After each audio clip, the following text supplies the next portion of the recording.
one or two things to notice about the setup here. For instance, I'm your interviewee for your 2-minute or your 3-minute. You're shooting me in the studio, as you can see, whether you choose the green screen, which we just looked at, or whether you choose a standard lighting setup like I have behind me here.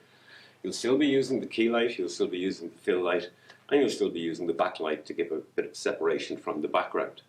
However, it's the eye line of the subject that's really important.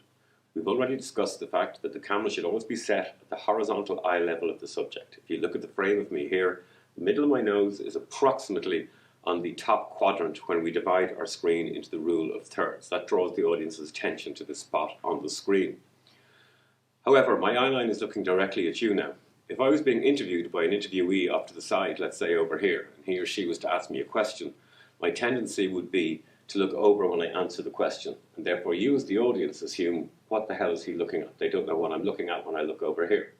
So it's essential when you are interviewing somebody, if the interviewer is not going to appear in the final cut, that he or she is situated on a chair directly below the lens that I am now looking directly into, so that his or her face is very close to the lens on either the left-hand side or the right-hand side.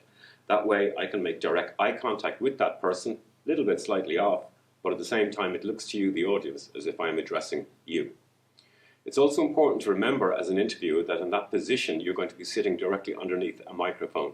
So equally important is, as I've emphasized before, sound quality. We're a very polite nation. We tend to be very friendly and make affirmative noises when we're chatting to friends. It's crucial in these interview situations to remember you do not do that. You sit quietly, you give affirmative head movements by nodding, but you do not make acceptance noises or grunt noises to show that you're listening to what the person is saying, because you won't be able to remove them from the soundtrack, and if you don't appear in the finished cut, the audience is wondering who the hell was that grunting and snorting off screen. So really, really important that you factor that in if you decide that you were going ahead with an interview that does not feature the interviewer. Alternatively, if the shot does feature the interviewer, we basically do a two-person setup, whereby you will see an initial establishing shot, possibly a wide shot of me and the interviewer walking through campus chatting, while the interviewer's voiceover says, I spoke to Nicky Fennell about blah, blah, blah, blah, blah.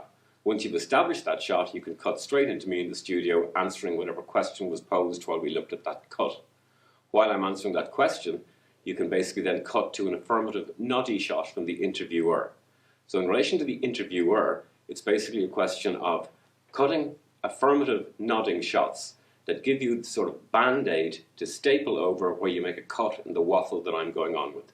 So I speak sensibly for 20 seconds, a good soundbite, then I waffle for 40, then I give a good 15-second soundbite. You chop out that middle 40 seconds. If you leave it as is, people see my head go from here to here, because it's an edit.